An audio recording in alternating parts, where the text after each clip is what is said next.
Assalamualaikum warahmatullahi wabarakatuh. Perkenalkan, saya Yeni Puspadewi STMkom.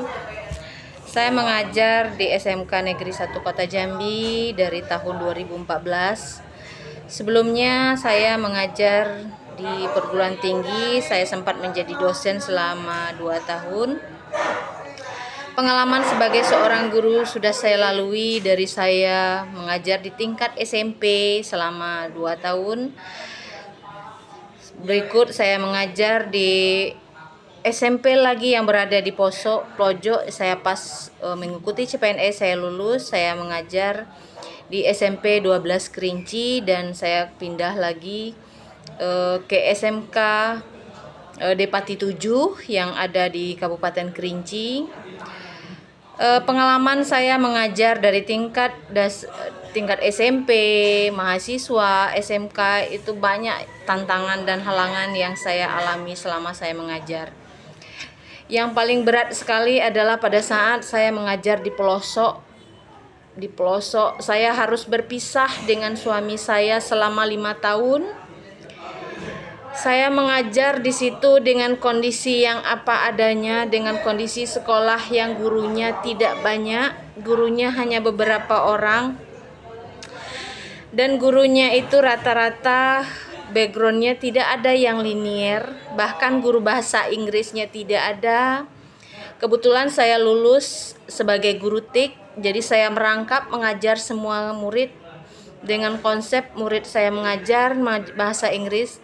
Tapi alhamdulillah di sela-sela kekurangan saya yang jaraknya jauh dari rumah, saya harus berpisah dengan suami dan mengurus anak yang autis. Saya menjadi seorang guru dengan penuh dedikasi yang tinggi.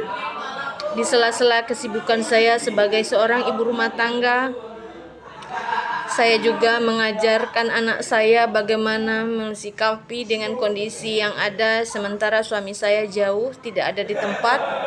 Saya memiliki 4 orang anak. Saya yang mengajar penuh dengan tantangan. Saya mengajar bukan dari ilmu saya, tapi saya mengajar semua mapel. Saya mengajar bahasa Inggris, saya mengajar TIK, saya mengajar mapel apa saja yang diberikan oleh kepala sekolah karena gurunya tidak ada.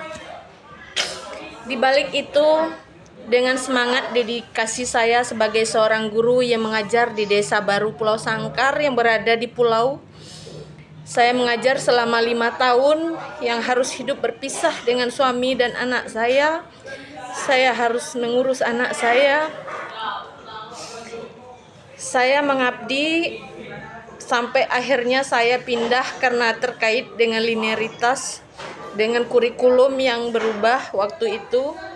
Saya pindah lagi mengajar di SMK Depati 7 karena menuntut saya harus sertifikasi. Portofolio saya sudah bisa sertifikasi.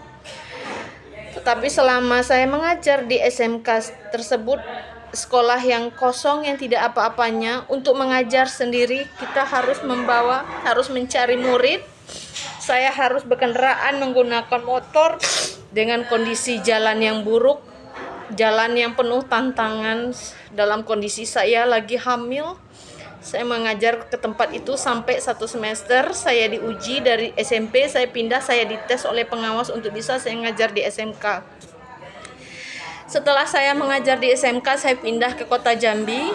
Dari tahun 2014 saya mengajar dengan kondisi anak saya masih autis. Saya tetap memasukkan anak saya di SLB sambil saya mengajar. Saya masuk ke SMK Negeri 1 Kota Jambi. Pengalaman saya di SMK Negeri 1 Kota Jambi sama pahitnya.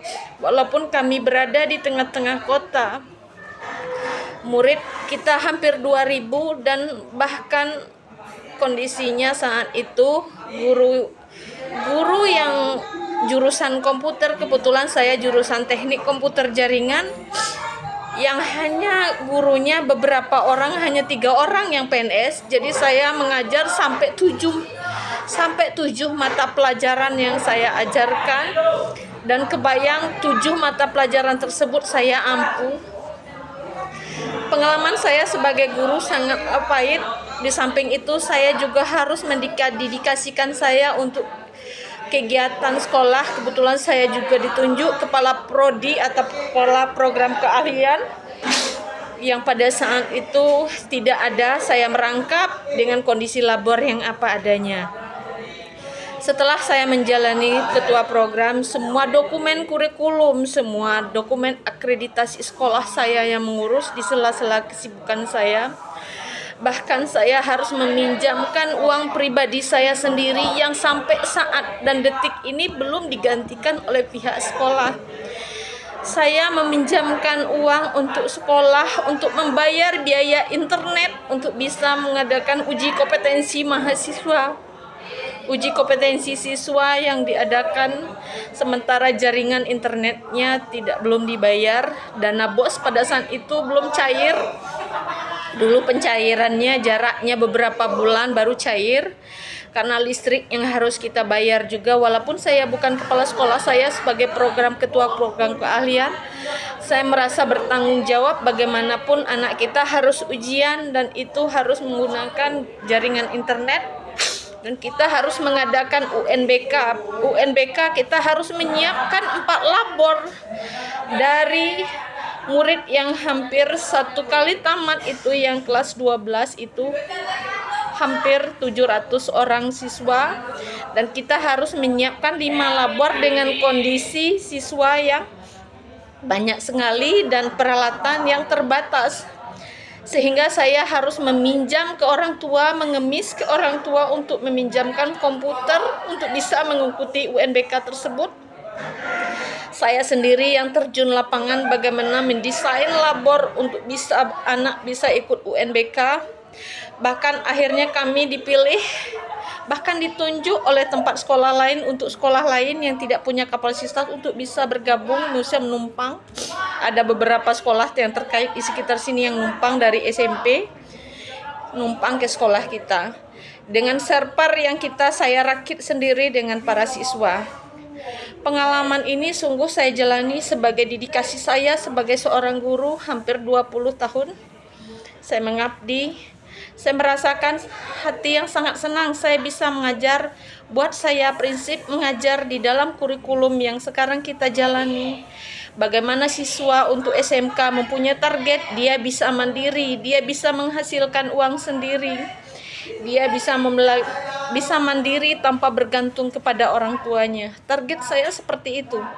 Saya mengajar tidak pernah saya harus fokus dengan rancangan pada saat itu. Saya mengajar melihat situasi dan kondisi yang ada di dalam kelas. Kalau kondisinya seperti ini, saya alihkan dengan metode saya sendiri. Tapi alhamdulillah rata-rata alumni yang saya ajarkan berhasil dengan baik. Mereka juga sudah banyak yang bekerja. Ada yang di Telkom, ada yang melanjutkan kuliah, tapi mereka berhasil. Selama saya mengajar, kurikulum semuanya sudah saya alami, tapi kurikulum yang sangat menantang buat saya adalah pada dokumen kurikulum Merdeka. Bagaimana saya mendesain modulnya, ternyata ada di situ aplikasi yang kita ajarkan, kita menyesuaikan, simple tapi buat saya praktis. Tapi itulah kenyataan.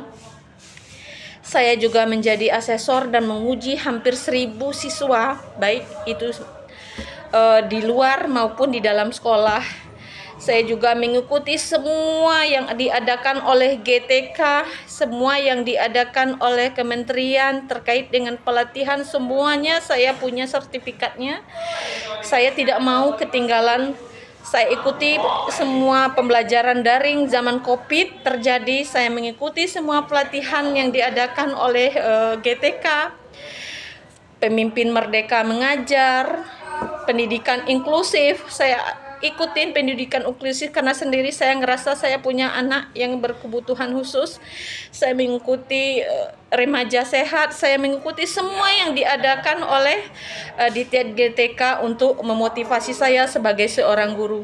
Sampai sekarang ini, mudah-mudahan dengan saya mengikuti guru dedikatif ini, saya punya punya peluang untuk bisa bertemu dengan teman-teman saya se-Indonesia yang berjuang dari nol untuk bisa mencapai target apa yang diharapkan di dalam pendidikan ini. Walaupun uang pribadi saya sendiri yang harus terjun, saya tetap melaksanakan dengan baik. Saya juga tetap